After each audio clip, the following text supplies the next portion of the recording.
नमस्कार विद्यार्थी मित्रांनो, आजच्या व्हिडिओमध्ये आपल्याला प्रॅक्टिस सेट 5.5 चा बेस अर्थात मिड पॉइंट थेरमचा स्टडी करायचा आहे. Mid point theorem of two sides of a triangle.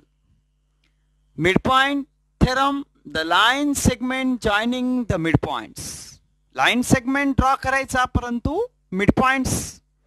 The line segment joining the midpoints of any two sides of a triangle. Consider triangle ABC.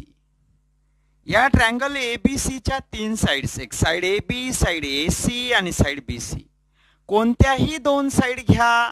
Me side AB आणि AC घेतो. AB चा mid point P आणि AC चा mid point Q यांना जोडणारा segment जर मी draw केला, the line segment joining the midpoints of any two sides of a triangle is parallel to the third side. या midpoint ला जोडणारा लाइन सेगमेंट जर काढला तर तो थर्ड साइड, उरलेली जी साइड आहे BC ला पॅरलल राहील. म्हणजे these two lines are parallel to each other and is half of it. आणि ती निम्म्या मापाची राहील. ही जी मिडपॉइंट मधून जाणारी जी लाइन आहे ही ज्या लाइनला पॅरलल आहे तिच्या निम्म्या मापाची राहील. समजा ही जर 10 सेंटीमीटर असेल तर ही PQ 5 सेंटीमीटर राहील. लक्षात घ्या. In triangle ABC, point P is the mid point of AB and point Q is the mid point of AC. हे दिलेलं आहे आपल्याला या ठिकाणी. मग आपल्याला असं म्हणता येईल या मिडपॉइंटला जोडणारी जी लाइन आहे ती लाइन थर्ड साइडला पॅरलल राहील. म्हणजे PQ is parallel to BC. आपल्याला असं लिहिता येईल. सेकंड वे असंही लिहिता येईल की हा PQ जी पॅरलल लाइन आहे मिडपॉइंट मधून जाणारी ती निम्म्या मापाची राहील उरलेल्या तिसऱ्या साइड पेक्षा. म्हणजे PQ जर 5 असेल तर BC ही 10 राहील. म्हणजेच PQ is equal to half times BC. Okay मित्रांनो, कॉन्व्हर्स ऑफ मिडपॉइंट थेरमचा स्टडी बघा. आपल्याला या कन्सेप्टला एक्झाम्पल सोडवताना वापरायचं आहे. नीट लक्षात ठेवा की कोणताही एक ट्रायंगल ABC दिलेला राहील, त्याच्या दोन साइड्स कोणत्या पण घ्यायच्या. त्या दोन साइडचे मिडपॉइंट घेतल्यानंतर त्यांना जोडणारी जी लाइन आहे ही उरलेली तिसऱ्या साइडला पॅरलल राहील. हा एक कॉन्सेप्ट. आणि दुसरा कॉन्सेप्ट की जी मिडपॉइंट मधून जाणारी लाइन आहे तिचं मेजरमेंट हे उरलेल्या तिसऱ्या साइड पेक्षा निम्म्या मापाचं राहील. हा कॉन्सेप्ट लक्षात ठेवायचा आहे. यानंतर आपल्याला या ठिकाणी कॉन्व्हर्स मध्ये if a line drawn through the mid point of one side. समजा AB ही एक साइड आहे, तिचा मिड पॉइंट D आहे. या D मधून जाणारी एक लाइन जर आपण ड्रॉ केली तर ती तिसऱ्या साइडला पॅरलल राहील. म्हणजे BC ला पॅरलल राहील. लाइन L, मी हिला लाइन DE म्हणू शकतो, लाइन DF म्हणू शकतो किंवा लाइन L म्हणू शकतो. ही पॅरलल असेल तिसऱ्या साइडला. If a line drawn through the mid point of one side of a triangle and parallel to the other side, दुसऱ्या साइडला पॅरलल असेल, देन इट बायसेक्ट्स. म्हणजे ज्या साइडला ती या थर्ड साइडला पॅरलल आहे आणि AC ला या E पाशी इंटरसेक्ट करते आहे. म्हणजे AE जेवढ्या मापाचा राहील तेवढ्याच मापाचा EC राहील. Then it bisect the third side of point D. Okay, is the midpoint. या ठिकाणी आपल्याला point D is the midpoint of AB. Point D is the midpoint of AB दिलेला आहे. Line L passing through the point D मधून जात आहे आणि parallel to the side BC. Parallel to the side BC पर्यंत आणि intersect AC. या ती थर्ड साइड आहे आता. कारण ही फर्स्ट साइड वर मिड पॉइंट घेतला, सेकंड साइडला पॅरलल आहे आणि थर्ड साइडला E पाशी इंटरसेक्ट करते आहे. आणि ज्या ठिकाणी ती इंटरसेक्ट करते आहे त्या ठिकाणचा हा AE जर 5 सेंटीमीटर मापाचा राहील तर EC सुद्धा 5 सेंटीमीटर मापाचा राहील. याच कन्सेप्टला आपल्याला उदाहरणं सोडवताना वापरायचं आहे. विद्यार्थी मित्रांनो, नीट लिहून घ्या किंवा स्क्रीनशॉट घ्या. गणित समजतं, बेसिक कन्सेप्ट क्लिअर होतो तोपर्यंत व्हिडिओ पहा, लाईक करा, सबस्क्राईब करा, शेअर करा आणि बेल आयकॉनवर देखील क्लिक करा. थँक्यू. नमस्कार विद्यार्थी मित्रांनो, आजच्या व्हिडिओमध्ये आपण प्रॅक्टिस सेट 5.5 एक्झाम्पल नंबर 1 चा स्टडी करणार आहोत. बघा या ठिकाणी फिगर पण दिलेली आहे आणि एक्झाम्पल मध्ये काय म्हटलेलं आहे Point X, Y, Z are midpoints of side AB, side BC and side AC respectively. That is, X is the midpoint of side AB, Y is the midpoint of side BC and Z is the midpoint of side AC is given here. आणि दुसरी महत्वाची गोष्ट आपल्याला AB ची value, AC ची, BC ची या तिन्ही व्हॅल्यूज दिलेल्या आहेत. AB ची व्हॅल्यू दिलेली आहे आपल्याला 5 सेंटीमीटर, AC ची व्हॅल्यू आपल्याला दिलेली आहे 9 सेंटीमीटर आणि BC ची व्हॅल्यू आपल्याला दिलेली आहे 11 सेंटीमीटर. मित्रांनो, या गिव्हनचा वापर करून आपल्याला ह्या ठिकाणी एक्झाम्पल सोडवता येईल. बघा, ह्या ठिकाणी अशा पद्धतीने व्हॅल्यूज दिलेल्या आहेत. ओके, मग याच गिव्हनचा वापर करून आपण एक्झाम्पल सोडवायला सुरुवात करणार. In triangle ABC, in triangle ABC, point X and Z, points X and Z are midpoints. midpoints लिहा, व्यवस्थित फुल फॉर्म मध्ये लिहा. midpoints of side AB and side AC. Therefore, by midpoint formula, midpoint formula वापरणार मग आपण ह्या ठिकाणी. काय आहे midpoint formula? A line passing through the midpoints. A line passing through the midpoints of a line is parallel to the third side and half of it means XZ is equal to half times side BC. Side BC me direct BC लिहितो into BC आणि BC ची value आहे आपल्याकडे XZ is equal to half into BC ची value आहे आपल्याकडे. बघा, BC ची व्हॅल्यू आहे 11. सिम्प्लिफाय, 2 1 जा 2, 2 5 जा 10, पॉइंट 1 उरलेला आहे, 0 ठेवा, 2 5 जा 10, म्हणजेच आपल्याला XZ is equal to 5.5 centimetre. आपल्याला XZ मिळून गेला. आपल्याला XZ विचारलेला होता, XZ काढता आला. सेम कन्सेप्ट आता आपण X and Y सिमिलरली किंवा in triangle ABC, okay, points point X and point Y are midpoints of side X हा midpoint आहे AB चा and side Y हा midpoint आहे BC चा respectively. Okay, therefore by midpoint formula, by using midpoint formula, चला आता ही XY ही AC साइडला parallel आहे म्हणून XY is equal to half times parallel side आहे AC. Putting the given values, XY आपल्याकडे आहे, काढायची, half as it is, AC आहे आपल्याकडे 9. Okay, therefore XY is equal to 2 1 जा 2, 2 4 जा 10, 2 5 जा 10, 4.5 सेंटीमीटर. XY पण आपल्याला मिळून गेली. आता आपल्याला YZ काढायची आहे. आता YZ बघा, YZ ही आहे point Y in triangle. Similarly असंच लिहिणार, in triangle ABC point Y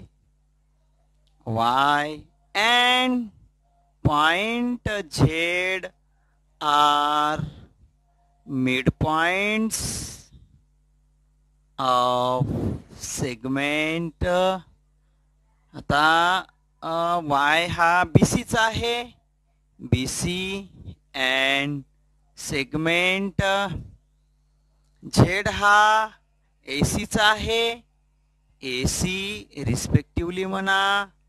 Therefore by using midpoint formula, therefore by using midpoint formula, midpoint फॉर्म्युलाला वापरणार आपण. चला हे बघा, YZ इज पॅरलल, कोणाला पॅरलल आहे? YZ AB ला, आणि म्हणून हाफ टाइम्स AB. आता AB ची व्हॅल्यू पण आहे आपल्याकडे 5. Therefore YZ is equal to 1/2 into 5. YZ is equal to 2 1 जा 2, 2 2 जा 4, 2 2 जा 4, 1 उरलेला आहे, 0 घेतला, 0.25 जा 10, 2.5 सेंटीमीटर. अशा पद्धतीनं आता फायनल आन्सर लिहायचं मित्रांनो. आपल्याला सगळे ॲट रँडम आपण उत्तरं काढलेली आहेत, त्यांना एका सिक्वेन्समध्ये या ठिकाणी मांडायचं. XY is equal to YZ is equal to XZ is equal to, चला XY आहे 4.5 सेंटीमीटर, YZ आहे 2.5 सेंटीमीटर, XZ आहे 5.5 सेंटीमीटर. इतकं सोपं आहे मित्रांनो, लिहून घ्या किंवा स्क्रीनशॉट घ्या. विद्यार्थी मित्रांनो, व्हिडिओ आवडला असेल तर लाईक, सबस्क्राईब, शेअर करायला विसरू नका. नवनवीन व्हिडिओच्या नोटिफिकेशन्स मिळविण्यासाठी बेल आयकॉनवर क्लिक करा. थँक्यू. नमस्कार विद्यार्थी मित्रांनो, आपल्याला प्रॅक्टिस सेट 5.5 एक्झाम्पल नंबर 2 चा स्टडी करायचा आहे. इन द फिगर आपल्याला दिलेली आहे. quadrilateral PQRS and quadrilateral LMNR rectangles. आपल्याला हे दोन्ही फिगर PQRS quadrilateral आणि LMNR रेक्टँगल दिलेले आहेत. आणि सगळ्यात महत्त्वाची गोष्ट म्हणजे M is the mid point of the diagonal PR पण दिलेला आहे. आणि प्रूव्ह करायचं आहे की SL is equal to LR. SL is equal to LR आपल्याला प्रूव्ह करून द्यायचं आहे. आणि LN is equal to half times SQ आपल्याला प्रूव्ह करून द्यायचं आहे. चला मग आपण गिवन पासून सुरू करूया की quadrilateral LMNR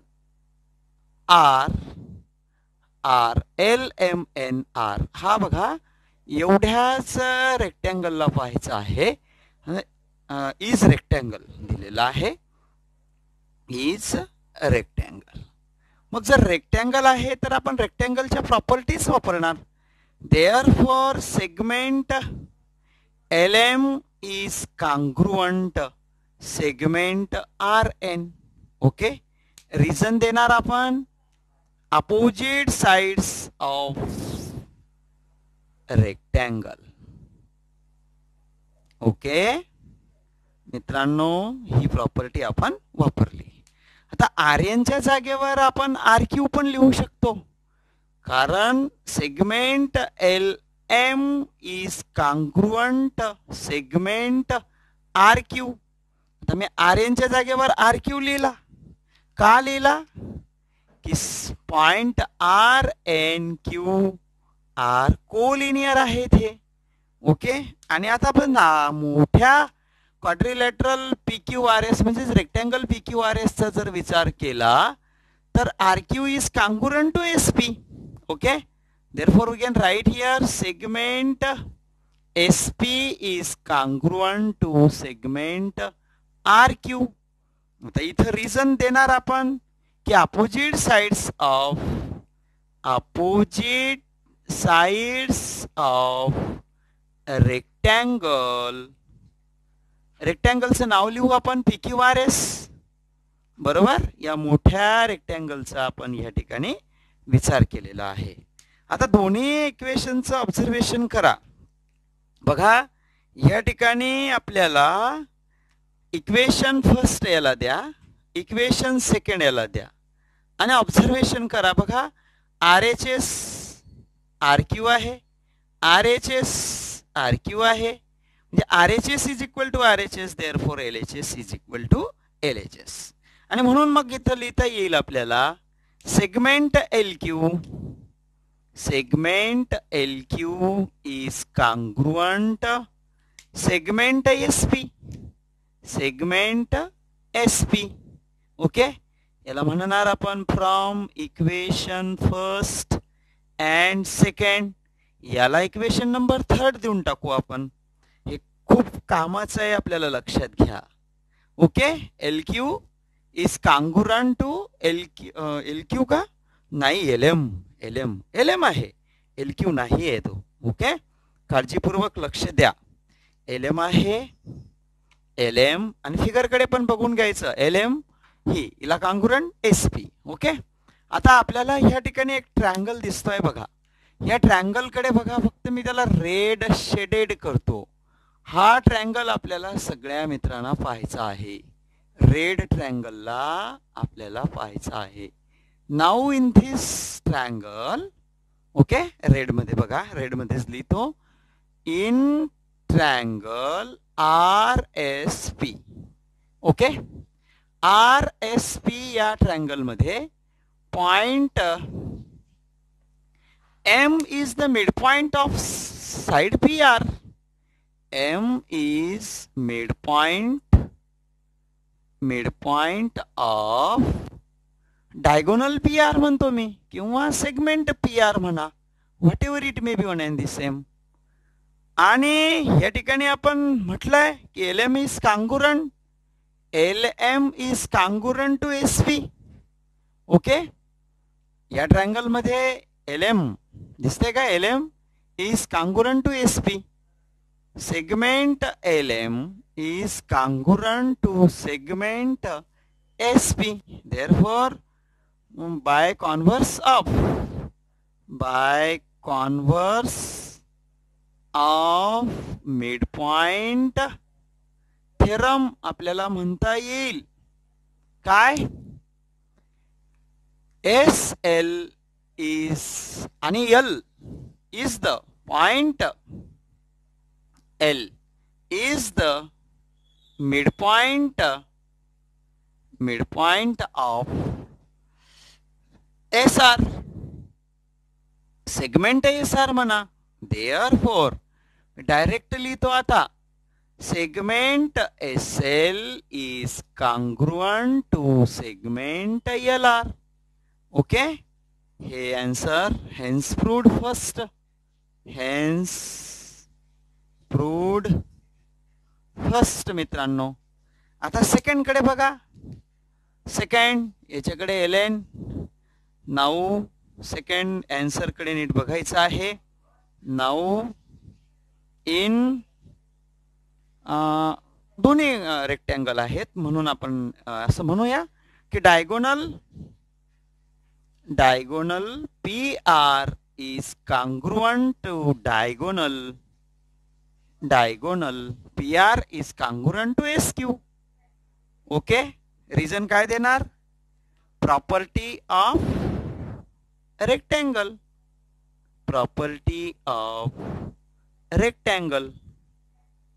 diagonals of rectangle are congruent या प्रॉपर्टीचा वापर करून. Same concept. आता दुसरा हा रेक्टँगल आहे LMNR, यामध्ये पण MR सेगमेंट MR रेड मध्ये आपण रिझन दिलेला आहे. आपण असं करूया की segment MR is congruent segment LN. Okay, याचंही रिझन आपण तेच देणार, property of rectangle,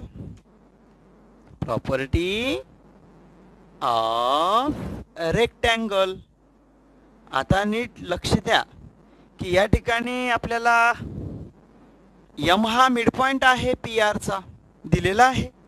M is the midpoint of PR दिलेला आहे, म्हणून आपण असं लिहू शकतो MR is equal to half times PR. Okay, आता PR म्हणजेच SQ. इथे लिहिलंय आपण PR म्हणजेच SQ. बघा याला लागलं सर इक्वेशन ए द्या. Okay, M R is equal to half times S Q from equation A म्हणा. आणि एम आर म्हणजेच एम आर पण आपल्याकडे आहे. M R is half times P R. आता एल एन दिसतोय आपल्याला बघा, L N is half times S Q. बरोबर. Therefore L N M R आणि एल एन कॉन्ग्रुएंट आहेत बघा. म्हणजे याच्या जागेवर मी याला इक्वेशन बी जर म्हटलं तर मी एम आरच्या जागेवर एल एन टाकू शकतो. L N is equal to half times S Q from equation B. झालं मित्रांनो बघा, L N is equal to half times S Q. इतकं सोपं आहे. व्यवस्थित व्हिडिओ बघा, पूर्ण समजतं तोपर्यंत व्हिडिओ पाहायचा आहे. व्हिडिओ आवडला तर नक्कीच लाईक, सबस्क्राईब, शेअर करायला विसरू नका. मित्रांनो, आमचे नवनवीन व्हिडिओज पाहण्यासाठी बेल आयकॉनवर क्लिक करा, म्हणजे तुम्हाला नोटिफिकेशन्स मिळतील. थँक्यू. नमस्कार विद्यार्थी मित्रांनो, प्रॅक्टिस सेट 5.5 एक्झाम्पल नंबर 3 चा स्टडी करणार. या ठिकाणी आपल्याला फिगर दिलेली आहे. फिगरमध्ये in triangle ABC, in triangle ABC is an equilateral triangle, means all sides are equal. Okay, तदनंतर F, D and E are midpoints. F is the midpoint of side AB, D is the midpoint of side BC and E is the midpoint of side AC. This is the given. Show that triangle FED, हा जो triangle FED आहे हा triangle equilateral triangle आहे असं आपल्याला prove करून द्यायचं आहे. ओके, मग मित्रांनो आपण गिवन पासून सुरुवात करूया. गिवन मध्ये आपल्याला triangle ABC is an equilateral triangle हे दिलेलं आहे आणि म्हणून याच्यावरून आपल्याला लिहिता येईल. Therefore all sides equal property वापरणार. Side AB is equal to segment म्हणा, segment AB is equal to segment BC is equal to segment AC. Okay, याला इक्वेशन नंबर फर्स्ट देऊन टाका. याचा आपण लास्ट मध्ये वापर करणार आणि रिझन द्या. Property of equilateral triangle.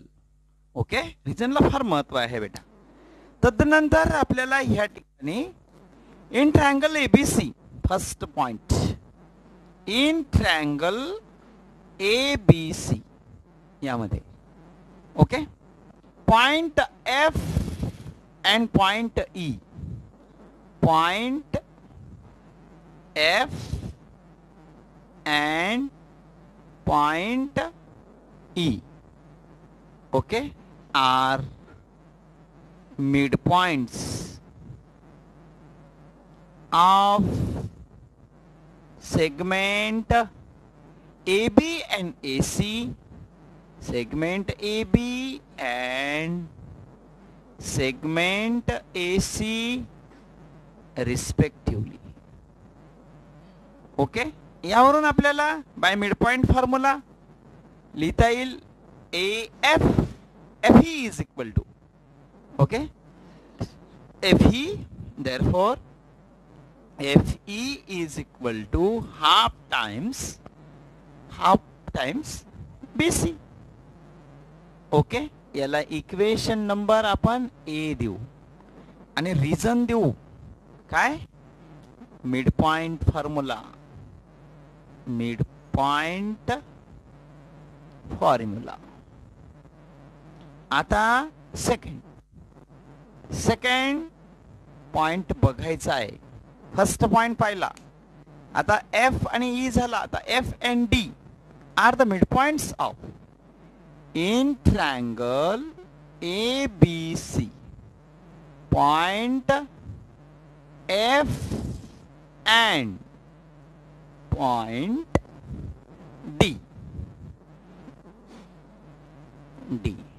are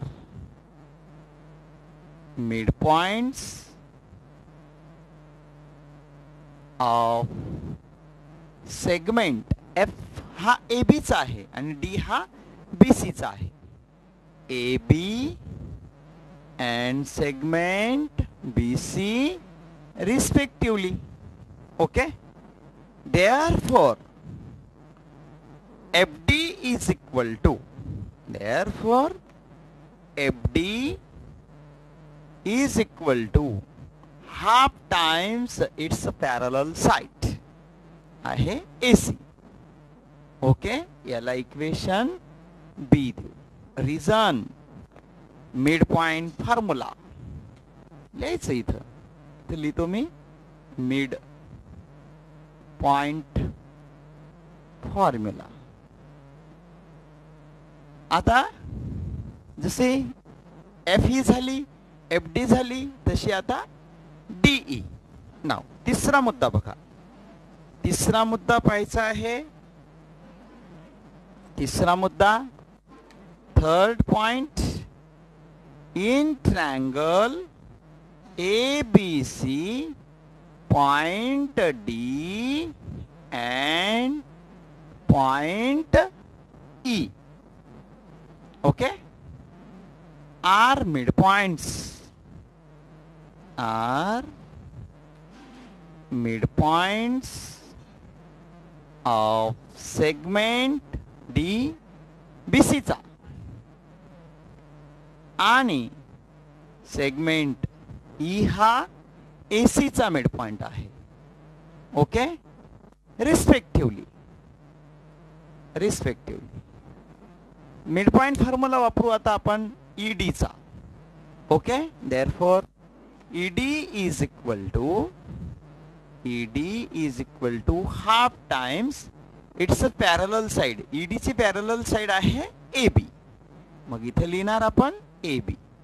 याला इक्वेशन नंबर सी देणार. Reason mid point formula, mid point formula. Okay मित्रांनो, आता equation 1 A B and C चं ऑब्झर्वेशन करायचं आहे. From equation A B and C, आता बघा, किंवा from equation first, okay, multiplying किंवा फ्रॉम नका म्हणा, in equation first multiplying by half on both side to each term. Okay, असं शॉर्ट मध्ये लिहा. मग इक्वेशन फर्स्टला आपण आधी लिहून घेणार. काय आहे बघा, equation first segment A B, मी लिहितो फक्त A B is equal to B C is equal to A C. हाफने मल्टिप्लाय करायचं आहे. चला, multiply by half, multiply by half, multiply by half. आता ए बी बघा, हाफ ऑफ ए बी बघायचं आहे. बघा, हाफ ऑफ ए बी आहे ईडी. याची व्हॅल्यू आहे आपल्याकडे ED is equal to half of BC. बघा, हाफ ऑफ बीसी आहे F E. Half of AC बघा, हाफ ऑफ एसी कुठे आहे? हाफ ऑफ एसी बीसी आहे, एसी आहे एफ डी. ओके, हे कुठून घेतलं आपण? From equation from A B and C. Okay, मग या साइड सगळ्या सारख्या आल्या बघा. ED is equal to F E is equal to F D आलं की नाही? म्हणून triangle FED is an equilateral triangle. Therefore, triangle FED is an equilateral triangle. Hence, prove, my dear friends. मित्रांनो, फार सोपा आहे बघा. Hence proved. ओके मित्रांनो, व्हिडिओ समजतो तोपर्यंत, गणित समजतं तोपर्यंत व्हिडिओ पाहायचा आहे. तुम्हाला नक्की समजेल, एकदम सोपा आहे. फक्त मिड पॉइंट फॉर्म्युला आपण वापरलेला आहे बघा प्रत्येक स्टेपला. First step mid point formula, second step mid point formula, third step mid point formula. आणि इक्विलॅटरल ट्रायंगलची प्रॉपर्टी माहिती आहे, ऑल साइड्स आर इक्वल. या कॉन्सेप्टचा वापर करून आपण गणित सोडवलेलं आहे. मित्रांनो नक्की समजेल, गणित समजतं तोपर्यंत व्हिडिओ पाहायचा आहे. मला खात्री आहे माझा विद्यार्थी समजून घेईल. व्हिडिओ आवडला असेल तर लाईक, सबस्क्राईब आणि शेअर करेल आणि पुढच्या नोटिफिकेशन्स मिळवण्यासाठी बेल आयकॉनवर क्लिक करेल याचा मला विश्वास आहे. थँक्यू. विद्यार्थी मित्रांनो, प्रॅक्टिस सेट 5.4 एक्झाम्पल नंबर 4 चा स्टडी आपल्याला करायचा आहे. यामध्ये segment PD is the median दिलेला आहे आपल्याला. Segment PD is the median म्हणजेच आपल्याला या ठिकाणी डी हा मिड पॉइंट आहे. Okay, PD is the median of triangle P Q R म्हणजे D is the mid point of side Q R. T is the mid point of PD म्हणजे PT जेवढ्या मापाचा आहे तेवढ्या टीडी आहे. तदनंतर क्यूटी प्रोड्यूस, क्यूटीला आपण प्रोड्यूस केलेला आहे. या ठिकाणी ही क्यूटी आहे, हिला प्रोड्यूस केलेला आहे. Intersect at P R at point M पाशी इंटरसेक्ट करते आहे. Show that P M upon P R is equal to 1/3 ला करायचं आहे. तर यासाठी आपल्याला सर्वप्रथम या ठिकाणी मीडियन म्हणजे डी मिड पॉइंट दिलेला आहे, टी पण मिड पॉइंट दिलेला आहे.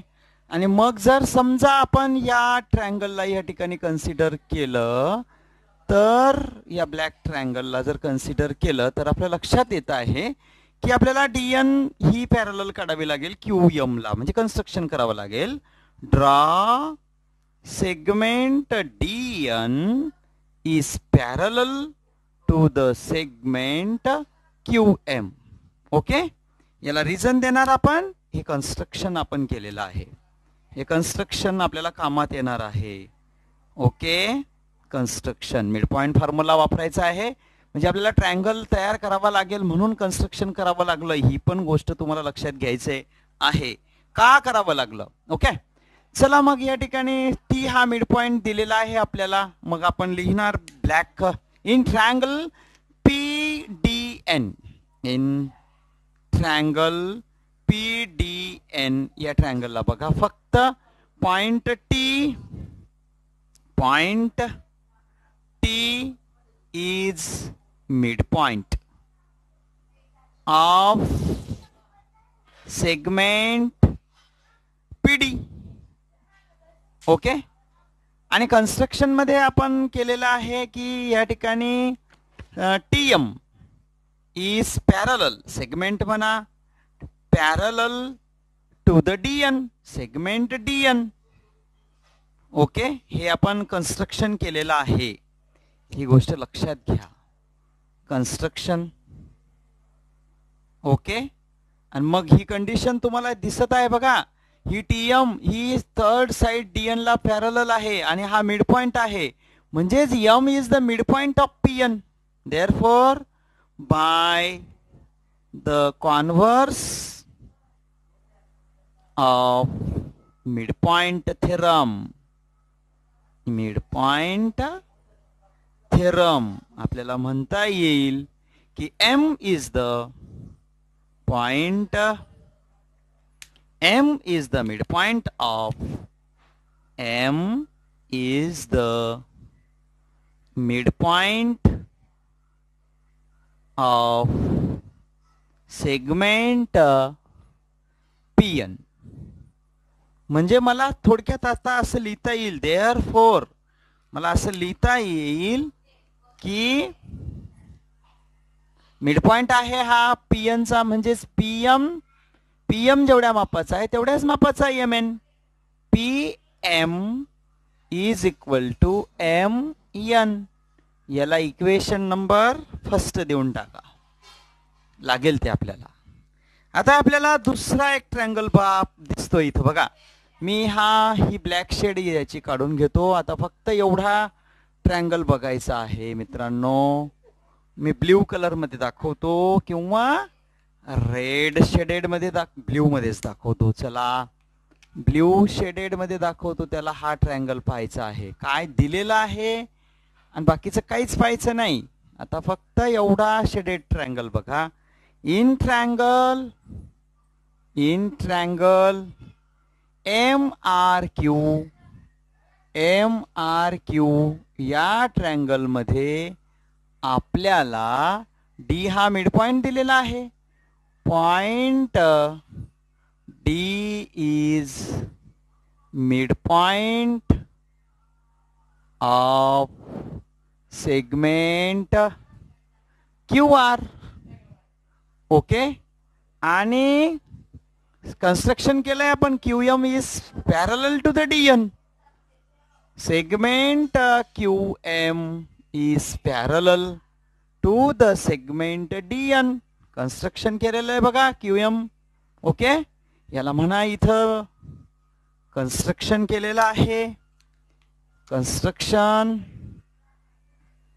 Construction therefore by the converse of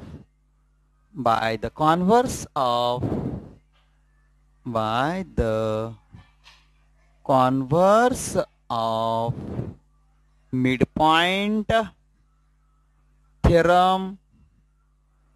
Okay, converse of midpoint theorem, point N is the midpoint of MR. म्हणजे हा जेवढ्या मापाचा आहे तेवढ्याच मापाचा येणार राहील. Segment MN is congruent segment NR. Okay. याला इक्वेशन नंबर. इथं आपण PM इक्वल म्हटलं, इथं पण इक्वल म्हणा. इथं सेगमेंट वापरलं नाही, इथं सेगमेंट वापरू नका. सारखेपणा ठेवा. इथं जर सेगमेंट लिहिलं तर इथं सेगमेंट लिहा. ओके. सारखेपणा असू द्या. NR. याला इक्वेशन नंबर फर्स्ट दिलं तर याला इक्वेशन नंबर सेकंड द्या. आता बघा from equation first and second बघा या ठिकाणी MN is equal to PM. म्हणजे MN is equal to PM म्हणजे हा आणि हा मित्र आहे. This MN is congruent to PM आणि MN is NR. MN is congruent to NR or equal, whatever it may be, one and the same. From equation first and second, we write here PM is equal to MN is equal to NR. Okay, बघा या ठिकाणी PM is equal to MN. बघा ही RHS आणि ही LHS सारखी आली म्हणून ही LHS आणि ही RHS सारखी येणार. याला इक्वेशन नंबर 3 द्या आणि याचाच वापर करून आता आपण आपलं काम करूया. बघा PR चे तुकडे या ठिकाणी PM आहे, MN आहे आणि NR आहे. मग now PR is equal to PM plus MN plus NR. काय केलं, काय म्हणतात याला, असं काय करतो आपण, segment plus segment plus segment we get bigger segment. Segment addition postulate. Segment addition postulate. Okay मित्रांनो, लक्षात घ्या, एकदम सोपं आहे. आणि आता ह्या इक्वेशन 1 चा वापर, या 3 चा वापर करणार. बघा आपल्याला काय पाहिजे, PM पाहिजे आणि PR पाहिजे. PR तर मिळून गेलेला आहे, PM 1 आहे. आता हा MN म्हणजेच PM, हा NR म्हणजेच PM. म्हणजे मी आता MN च्या जागेवरही PM टाकेल, NR च्या जागेवरही PM टाकेल आणि हा प्लस हा PM ॲज इट इज. लक्षात घ्या, is equal to as it is, PR पण ॲज इट इज. ओके. मग आता याचं simplification. PR is equal to PM plus PM plus PM 3PM. Okay. आता PM अपॉन PR म्हणजे या PR इथं 1 लिहू शकतो आपण, तुम्हाला माहिती आहे. मग हा PR ला आपण आता RHS ला पाठवू, तो डिवाइड करेल. हा 3 इथं मल्टिप्लाय करतो आहे, तो पण इकडे डिवाइड करेल. म्हणजेच बघा is equal to sign as it is. मला पीएम इथं राहूच द्यायचा ॲज इट इज. अपॉन हा पी आर आणला मी इथं डिवाइड झाला. हा 1 ॲज इट इज आहे आपला. हा 3 इकडं आणला तो डिवाइड झाला. म्हणजे आपलं उत्तर आलं बघा. Therefore, PM upon PR is equal to 1/3. This is the final answer. Hence prove असं लिहा या ठिकाणी. Hence prove. विद्यार्थी मित्रांनो, गणित फार सोपं आहे. बेसिक कन्सेप्ट जर आपला क्लिअर असेल तर 101% आपल्याला गणित समजतं. जोपर्यंत गणित समजतं तोपर्यंत व्हिडिओ पाहायचा आहे. विद्यार्थी मित्रांनो, व्हिडिओ आवडला असेल तर लाईक, सबस्क्राईब आणि शेअर करायचं आहे. आणि नोटिफिकेशन्स मिळविण्यासाठी तुम्हाला बेल आयकॉनवर क्लिक करायचं आहे. थँक्यू.